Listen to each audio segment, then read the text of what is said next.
9. Photograph. The repressed memories weighed heavily on my mind. I was trying to meditate to retrieve the memories of what had happened to me. I was slowly remembering little bits and pieces of my trip to Canada. I remember my mother holding me and handing me to my grandfather, and that my grandfather didn't seem like himself.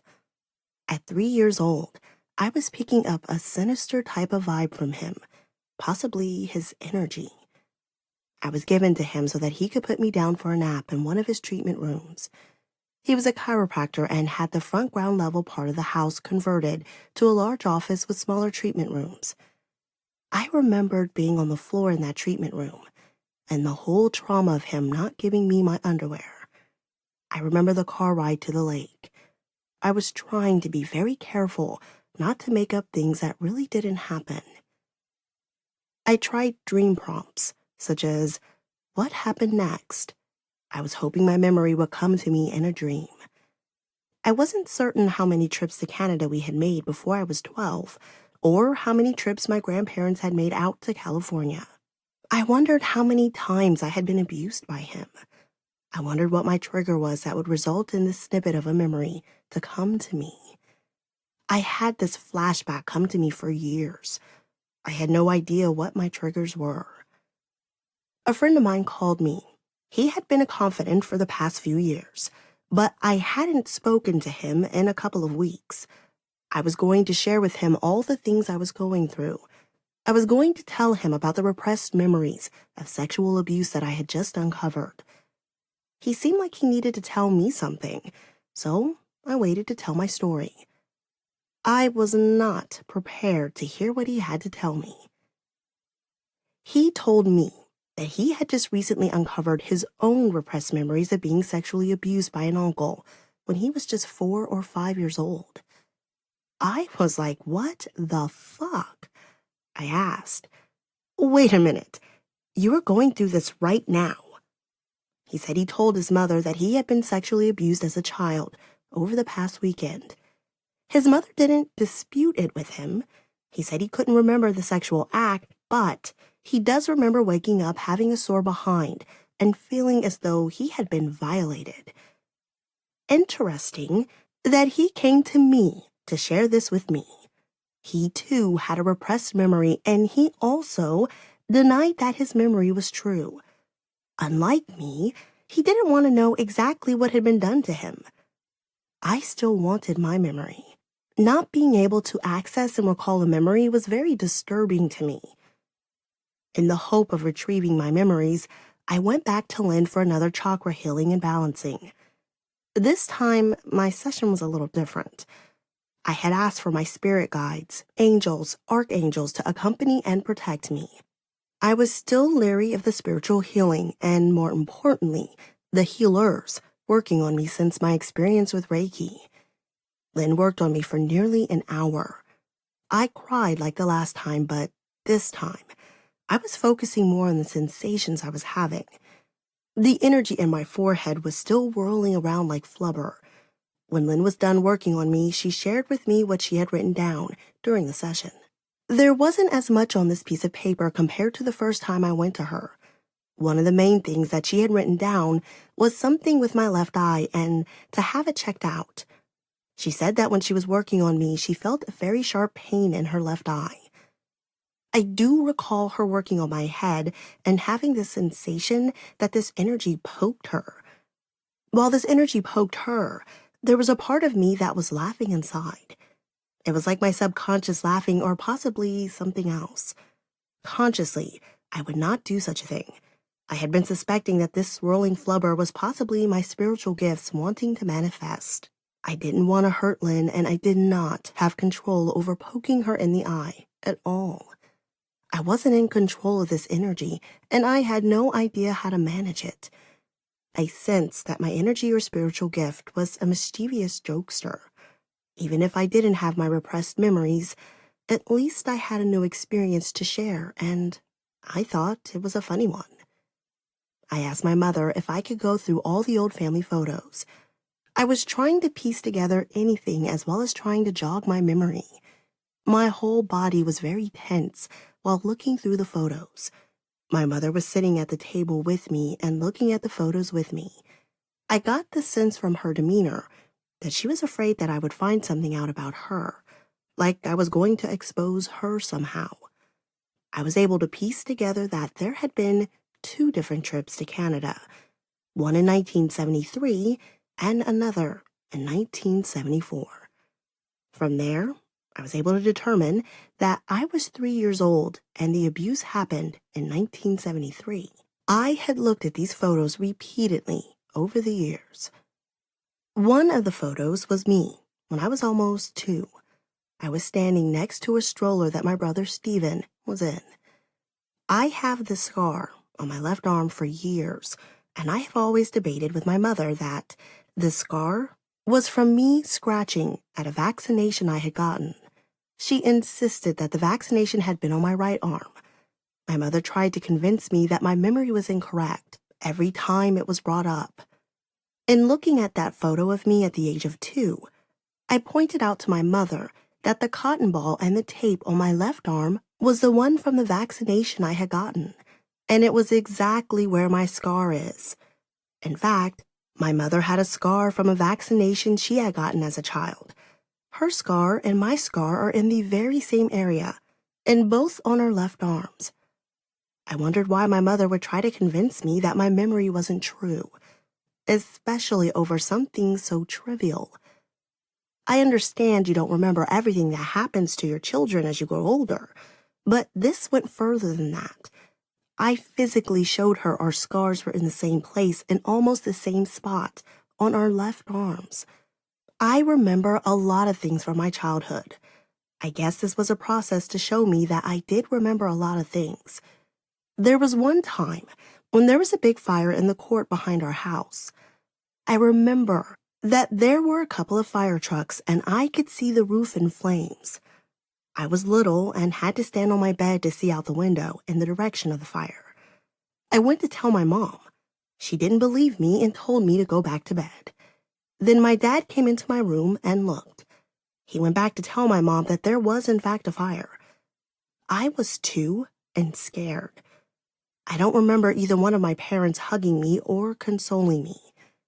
I was just told to go back to bed. Whenever I have brought this up with my mother, she does remember the fire, and her reasoning for not getting out of the bed was because she was too tired. I went home with the photos and would reread the book I had purchased about repressed memories. I was slowly getting more of my memories, but the one I wanted to know most about is what was done to me by my grandfather. One of the memories is of me looking my mother straight in the eyes and telling her about my missing underwear. She had my brother Greg in her arms, and she blew me off. She told me to go cry somewhere else and literally turned her back on me. When I retrieved this memory, I think I was denying to myself about who my mother really was. I had denied to myself about who my mother was my entire life. It would take me a few more months to admit this to myself. To this day, this is probably the worst part of having been sexually abused. It wasn't entirely what my grandfather had done to me. It was what my mother had done to me afterwards.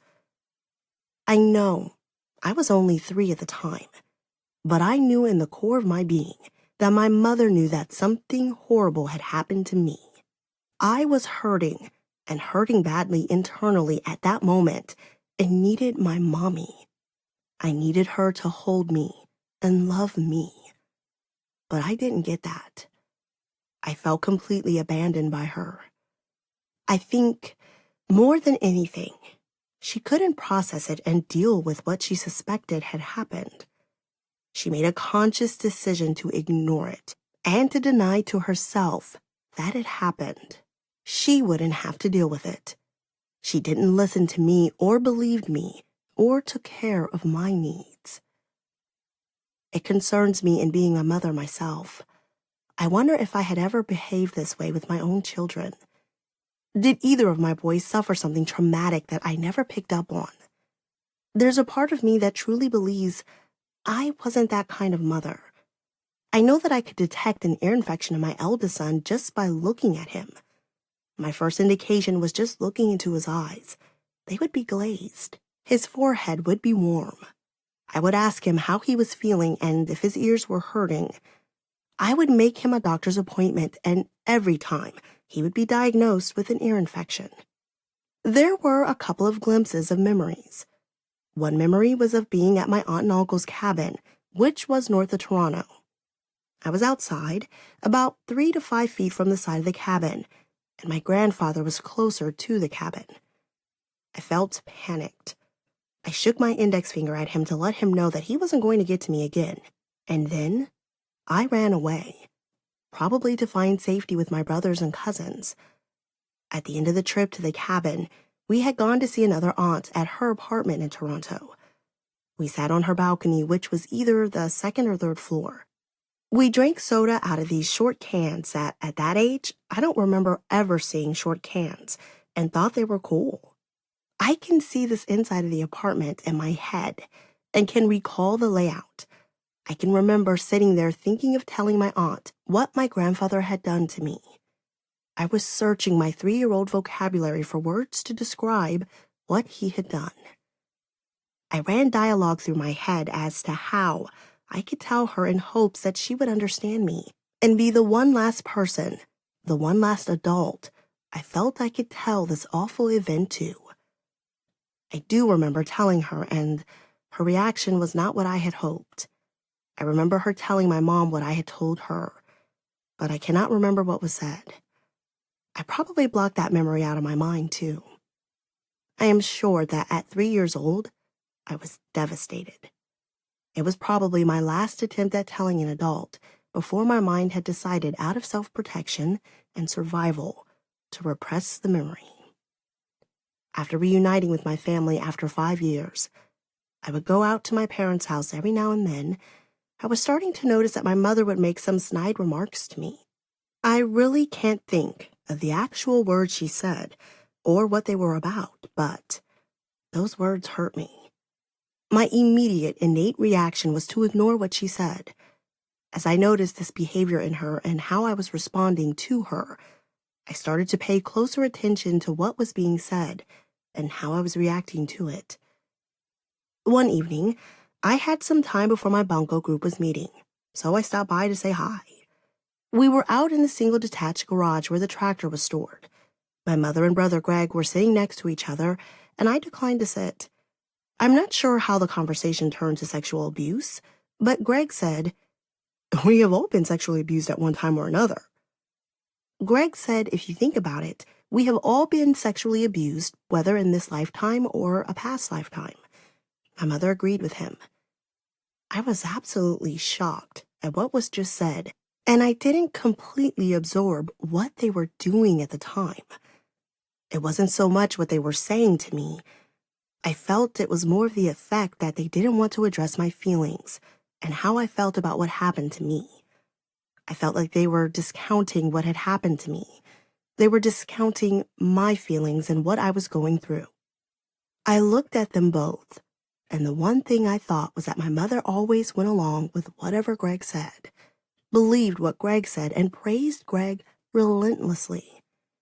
He was the favorite child.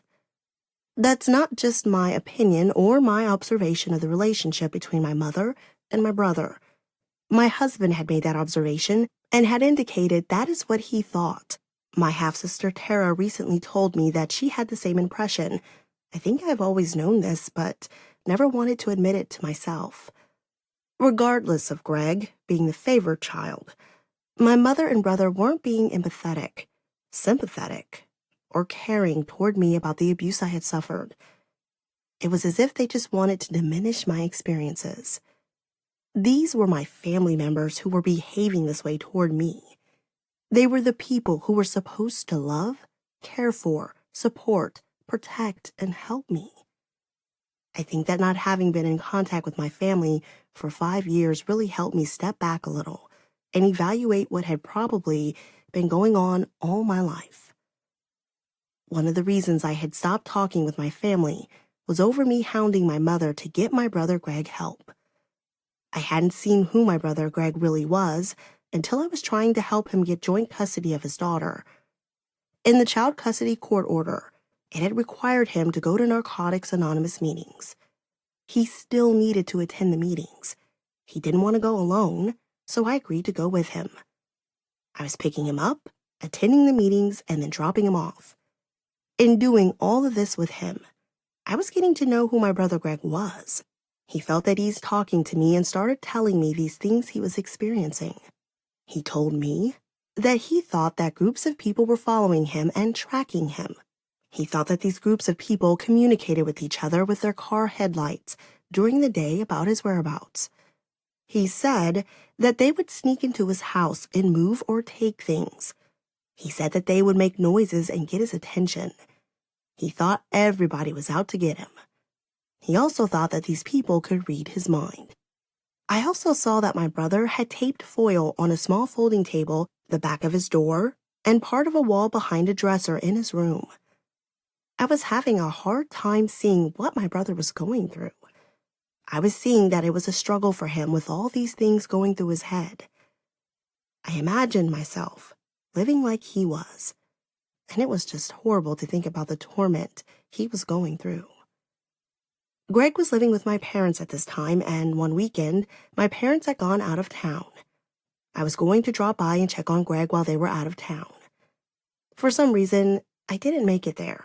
I called him instead, and he told me that people were knocking on the outside of the house and that something was missing on his dresser. He told me that he had gotten our dad's rifle out, loaded it, and was ready to use it. This is where I drew the line with all this nonsense. If I had gone there to visit my brother, I could have been shot. I could have been killed by my own brother. I feared for my parents' safety as well. What if Greg hurt one or both my parents? When my parents got back from their trip, I called my mother and brought this up with her. I told her about the gun, and her response and resolution to the problem was to have the gun in one room and the bullets in another. What the fuck? Right? I was angry with her over this.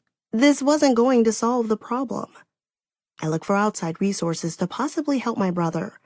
At this point, I was on my mother's back to get Greg help. I was giving her resources I had found that might help. My mother didn't want to admit to me that something was wrong. At the same time, she was saying that she didn't want to see him on medication or in an institution. She was also denying that there was anything wrong with him at all. In fact, she said he was just fine and that there wasn't anything wrong with him. I had badgered her so much about getting help for Greg that she told me I was stressing her out and that I was going to cause her to have a heart attack. That's when I decided to back off. This is what caused my mother to stop speaking to me. I'm assuming she didn't want to deal with the issue. It was pointless to talk about it anymore to anyone. After that brief visit before Bunko to my parents, I decided to keep my distance from them. I was keeping busy reading books, searching the internet, watching the television, and working. I had reunited with Landon, a good friend of my other brother. I was helping Landon and his mom to find a home to purchase. We reminisced about the other kids in the hood. Landon had lived 2 doors down from my best friend Shelley. He asked if I still talked to her. I was friends with her on Facebook, but we hadn't spoken in years. He asked me to tell her hello for him through Messenger. I did. Shelley could not remember Landon. That was incredible to me to hear, because these two had been neighbors for at least 10 years. Shelley and I began texting and talking more than we had in years. I knew that there was a reason that I had been reconnected with Shelley. I was trying to figure it out. Shelley was living in Texas, and I had an intuitive impression that I was either going to visit her in Texas or that I was going to be moving her back to California. I knew Shelley was depressed and needed to be back in California around her family again. She had moved to Texas just prior to her younger sister passing away from a battle with breast cancer. By the end of August, Shelley and I had plotted a plan to move her back to California. At the end of August, I was going to fly to Texas, then we would drive the already packed up U-Haul back to California. We made plans to stop and see some of those cheesy roadside attractions and the Grand Canyon. I was so excited to be taking a trip. I was nervous and had some fears about traveling by myself. It had been over 20 years since I had taken a trip alone. I told Greg and my mother that I was going to get Shelley. Greg suggested that I visit the vortexes in Taos, New Mexico. I had no idea what a vortex was and why he was making a big deal about it. Yep, you guessed. More Google searches and research ensued. I wasn't sold, and I'm still not sold on vortexes. I'm sure that my view on these things will change in the future. I had to go see what the big deal was about in Taos, New Mexico. I was looking to do some more energy healing while I was there. I was curious if anybody else could help me get those memories I so desperately wanted. I consulted Shelley to see if it would be okay if we made a long drive off our path to Taos. It was cool with her, so I began a search to find a healer who I might want to go see. I found one, but they were all booked up because of the Labor Day weekend. I had to go with my second choice. Knowing that it was going to be a holiday weekend and Taos was going to be filled with tourists, I had to get an appointment immediately. Around this time, I was starting to do things for myself in a way that nobody else had, nor had I in my entire life. All my life, I had gone without and had to wait for things I wanted or needed. Growing up, there were times when I wanted something like new shoes, new clothes, etc. It seemed like I was always the one who got taken care of last as a child. And while married, my husband and the kids always came first. I would sacrifice and go without. I decided that I wasn't going to do that any longer. I booked myself my first massage. When I was married, I had wanted to become a massage therapist, but my husband argued back and forth with me about massage parlors and masseuses being sleazy, dirty, and distasteful, especially not a place for his wife to be associated with. I was tired and worn out by it. My body hurt as well. I had a Swedish deep tissue massage. I ended up adding a dry brush massage as well. I had read about dry brush massages and how they are used to help the lymphatic system drain. I was very much enjoying the massage. I heard some women in the hallway talking while I was on the table. I knew somebody was talking down the hallway, but I didn't know who. I felt my gut respond to this person. I knew it was Lynn. I hold a very high regard for her as a healer. I can only hope to be as good as her. I value her methods and hope to be able to implement them in my own healing practices. About halfway through, the therapist started to massage my left hand. It stirred something inside me to think of Parker, and I burst into tears. I assumed that the touch triggered such an emotion because the last person to touch my hand that way was Parker. Later, I learned that the left hand is associated with the heart, and that my heart was still breaking for Parker. Then she was gently working on my head and had my head held in a comfortable position for a long time. I find it is very hard for me to relax, even at home. I thought I wouldn't be able to relax as much as I did during that massage. The position she had my head held in was very relaxing. For a moment, I felt euphoric. I was happy at that moment and let out a giggle. I had no control over it. I had no idea why I had giggled. It just came out. Then I felt as though I was going to drift off to sleep. I think I had fallen asleep because I heard myself snore and woke up. When I flew into Fort Worth, I was supposed to have been picked up by Shelley's boyfriend. I think I was waiting for over 3 hours. I was pretty upset because I wanted to get on the road and go sightseeing. After waiting 3 hours at the airport, he finally showed up. Shelley hadn't gotten the U-Haul yet, so things weren't packed in the truck ready to go. In fact, her boyfriend and I had to drive from one U-Haul place to another. It was insane. On top of that, her boyfriend had to get gas in his truck. There had recently been a hurricane and massive flooding in the southern parts of Texas, which caused a gas shortage in the state. There were lines of cars out of and around every gas station. It looked like the 70s gas shortage I remembered as a kid. 6 hours after my flight landed, I finally got to see my friend, Shelley, and meet her 2 boys. I knew the living conditions I was going to see when I got there. Shelley had very vaguely described how she was living. I knew it was going to be much worse than she had let on. It was a little bit worse than I had imagined. I was glad I was helping my friend out of this situation. I was still upset by all the delays, but seeing what I saw made me feel a little bit better as I knew I was doing something good.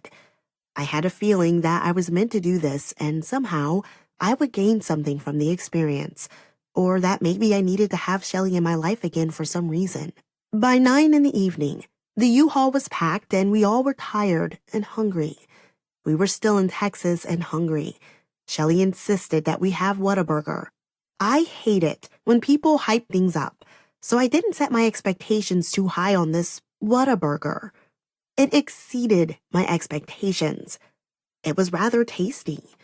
Shelly had informed me of the Texas culture and how it contrasted to what we were used to in California. It was how she described it. Yes, ma'am. No, ma'am.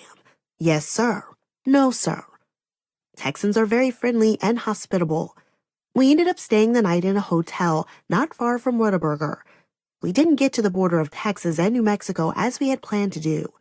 We made up for it the next day and drove and drove and drove.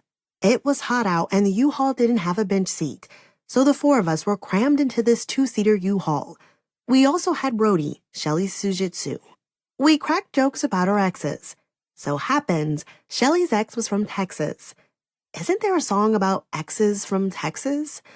I decided that Shelly's ex-boyfriend's name didn't fit him. I renamed him Cletus. If you saw this guy, you would agree it was more fitting for him than his own name. Just imagine, a good old boy, named with a name like Fabio. Cletus fits better. At that point, I won the trust of Shelly's teenage son, Rick. Rick had trust issues with Shelly's other friends and some family members. Rick picked up that he could trust me, and he warmed up to me almost off the bat. Shelly had even commented on how he had warmed up to me so easily. This kid is very special to me. He is my ninja. Ron, Shelly's youngest son, is very special to me too. As months passed with Rick in my house, I felt blessed to have spent time with him. He was a typical teenager who constantly ate and played video games. He reminded me of my own 2 sons and how sweet and kind my own kids were. We would converse about television shows. One night, while we were both in the kitchen, he said, "Hey, my ninja, you want to watch The Walking Dead with me?" I was so touched by this, and I am to this day. I am crying about this as I write. I feel so much joy about him asking me to share time with him. I was tired that night and was headed to bed. I declined his offer but expressed to him how much he touched my heart. See, my boys and I would watch The Walking Dead together, and they too would ask me if I wanted to watch it with them. I kind of regret turning him down now because I missed an opportunity to spend some time with this kid. These people have been through so much turmoil in their lives. When Shelly and I were childhood friends, I knew things weren't right at home. I knew that there were things that Shelly had endured and never told me about, nor had I told her what I had endured as a child. Shelly had shared with me that she had been repeatedly sexually abused and that nobody had listened to, protected, or helped her. She said she had always wanted to tell me what was going on at home when we were younger, but she was scared for some reason. She knew she could trust me then, as she did now. She also confessed that one of the major struggles as a child for her was hunger. She told me that she would have to go into a nearby grocery store to steal food for her and her sister to eat. I had to confess to her that the picture of this happy family she thought I had as a child was a complete lie. My dad was an alcoholic, and there had been a lot of yelling and drama in my household. Shelly and I couldn't remember how we spent all our time together, but we did know it involved light brights, a couple of 45s, Rick James, She's a Super Freak, Joan Jett's I Love Rock and Roll, and a Go-Go's cassette tape. We figured that we were always trying to escape our own home lives, so we took solace in each other's company. We would spend our summer days at her house either until the pool opened at the high school or until her mom got home. We split once her mom got home. If we were at my house playing, she knew when my dad got home it was time for us to go. My parents didn't have a very high regard for Shelly. When we were young teens, we started smoking cigarettes. To this day, both my parents blame Shelly as the reason why I began smoking. By the way, both my parents are smokers, and cigarettes were readily available to me at home when I started smoking. Well, I gave Shelley an addiction as well. When she came to live with me, I introduced her to Stella Rosa wines. I didn't make her an alcoholic, but she has since then had an appreciation for Stella Rosa wines. We arrived late in the house. My healing and reading were scheduled for the next day. I was hoping to find the answers to what happened with the Reiki and my memories. Shelley dropped me off in the U-Haul at this little shop where my appointment was. I went inside and checked in for my appointment. As usual, I was early. I was nervous. I tried to kill time by going a couple of shops down for a bottle of water and just sit and collect my thoughts. I went inside and looked around at the crystals, which didn't appeal to me. I wasn't interested in crystals at all. I had one purple quartz crystal necklace way back when I had dated a deadhead. There were chakra wall hangings all around me. They had books and artwork as well. I didn't identify with all the crystals. I used the restroom, and when I came out, this woman was coming in with a to-go coffee cup. It was obvious she worked there. She asked me if we knew each other. I didn't know her. I had never been to Taos. I told her I didn't think we knew each other and that I was there to have a reading and healing. She introduced herself as Marcia. I was her next client, and she said she would be right with me. After a few minutes, Marcia came out of the room she had gone into and led me through a shop to a door and then into a hallway. The right side of the hallway was lined with floor-length windows, and the left side was rice paper screens like you would see in a Japanese restaurant. There were a set of screens that opened to a good-sized room. In this room, I saw crystals on a bookshelf, a massage table, and a table of signing bowls and hand drums. The singing bowls reminded me of when I had first met Lynn for my chakra healing and balancing. Lynn had told me about when she had gone for a healing, and the woman used singing bowls. Lynn had said she didn't get anything out of it except for a headache from all the damn singing bowls. I lay down on the table and closed my eyes. I was a little disappointed that we had started with the chakra healing and balancing. I was really looking forward to the intuitive reading. Marcia asked if it was okay to use essential oils on me, and I agreed that it was okay. This was what Lynn had done in our session, so it wasn't anything new to me. Marcia proceeded to tell me about how her master had blended this oil just for her. In my head, I was thinking, okay, big deal. Blending oils can't be that difficult. Marcia took different crystals and placed them on me and around me, like Lynn had also done. She placed 2 small ones on my forehead, one on my left hand, a heavy one on my stomach, and a few others here and there. This time I didn't have any headphones on, and Marcia began to speak. What she was saying was coming out like a singing chant. What they did was wrong. What they did was wrong. What they did was wrong. Oh, yeah. I knew that was a spirit talking to me and saying what Devlin and Trisha had done was wrong. Poor baby. Oh, poor baby. I didn't connect with that. I need love. I need love. She said that repeatedly as well. I wasn't really connecting to the meaning of that one either. Yeah, I longed to be in a romantic relationship again, and I was still recovering from my breakup with Parker. I wanted and needed love. Marcia had played the singing bowls and at least 3 different drums. I had the same reaction to this healing. More crying. I wasn't connecting to why I was crying. Marcia removed all the crystals from me and around me. When I got up from the table, I was a bit dazed. Marcia was at the door waiting for me. She handed me 2 of the crystals she had used on my forehead. Both crystals were pyramid shape and the bases would fit on the head of a nickel. One was clear, and the other looked like a world globe had been compressed into this little pyramid. She said that my spirit guide told her spirit guide to give me the 2 crystals because I needed them.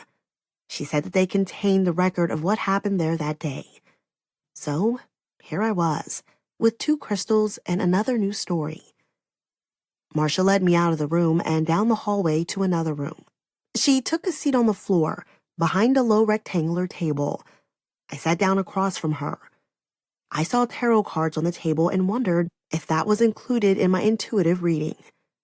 I felt that one of the questions I was there to get answered about Devlin and Trisha were already answered in the other room. I still didn't know what they had done, but at this point, I was there to get my memories. I asked what had happened when I was sexually abused. She did not address my question the way I had wanted. Marcia said that I was very abused as a child. The only reference to abuse that I knew of was the sexual abuse and the enduring drama between my mother and father. Many nights I would fall asleep listening to yelling and screaming between the two. To me, it was my normal. I knew nothing else growing up. I felt that I wasn't really getting what I wanted out of the session. Toward the end of it, Marcia got excited and wanted me to meet her partner, Catherine, with whom she ran the shop with. To me, it was a bit odd to have someone want to introduce me to a co-owner. Marcia was wanting me to talk to Catherine about a detox counseling program she does. Marcia texted Catherine to see if she was nearby. Marcia didn't get a response, and as we were coming out of the room, Catherine was in the hallway. We all three went back into the room and sat down around the low table again. Marcia said something to me that made me leery. She said to me, "You have been working with somebody else, and you really don't know if you want to work with them anymore. You should work with us. You really need to hear what Catherine does. She's amazing." So, to be polite, I sat and listened to what this whole thing was about. I was very skeptical, and now I had my defenses up, especially because of what I had endured with the Reiki. I was feeling lured, like a jackass with a carrot dangling in front of its face. The detox consists of 28 days of a very strict vegan diet, and during that time, I would meet daily for an hour with either Marcia or Catherine. Catherine looked at me, and I knew that she was intuitively reading me. She said, "You have been having some eye problems and something going on with your liver, but you haven't been diagnosed with anything." She was correct with all of it. Lynn had told me to have my eyes checked out. She had also suggested that I take some milk thistle and drink grapefruit juice for liver health. My question was that if I did this detox, would it help prevent me from going on any medications in the future? They said that this would help. I didn't want to end up on any kind of medication. I didn't want to have to take a pill every day. This program came with a hefty price tag. They said that they could work out a payment plan with me for the program. I would be able to take all the supplies home with me that day rather than having them shipped to me. Even though something wasn't sitting right with me with these women in the situation, I decided to go ahead and try the program. I was still looking for answers and my memories. I made a good faith payment and waited for a box of supplies to be put together for me to leave with. Marcia carried the box out to the U-Haul and went back to her shop. I wasn't exactly sure where Shelley and the kids were. I looked in the cab of the truck and they were there waiting for me. I was a little emotional and wanted to tell her all about my experiences that I had just had.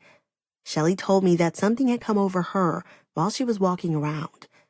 She said that suddenly she had been overcome with emotions and started crying.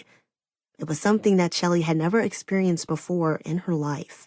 Between the two of us being in the emotional states we were in and the heat of the desert, we decided to forego the hike to the vortexes and head to the hotel. We weren't in a big hurry to get back to California. All the emotional upheaval left us exhausted. We stayed another night in Taos.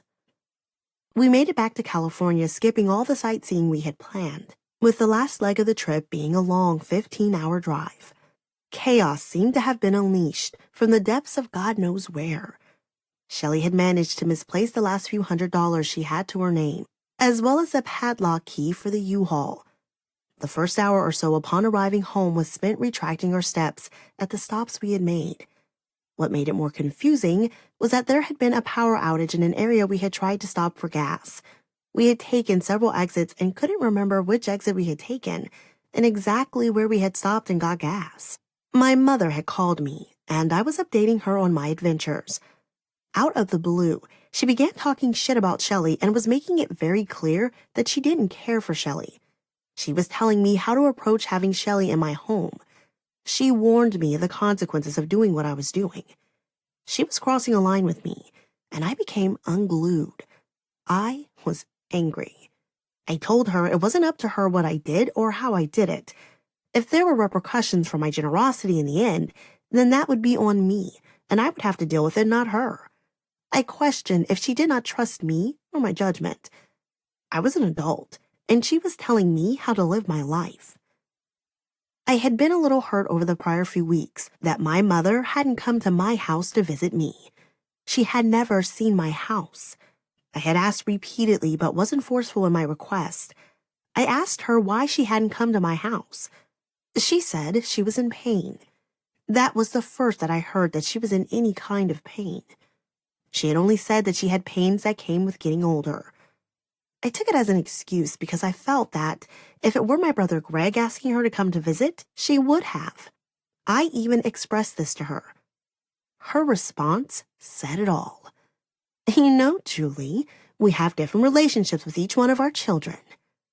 Internally, I thought, yes, I have my own children, and I do have different relationships with them. But I certainly do not treat them different according to my relationship with them. That's when I told her that I felt that they, meaning my mom and dad, never really loved me, and felt that they never had. The conversation ended.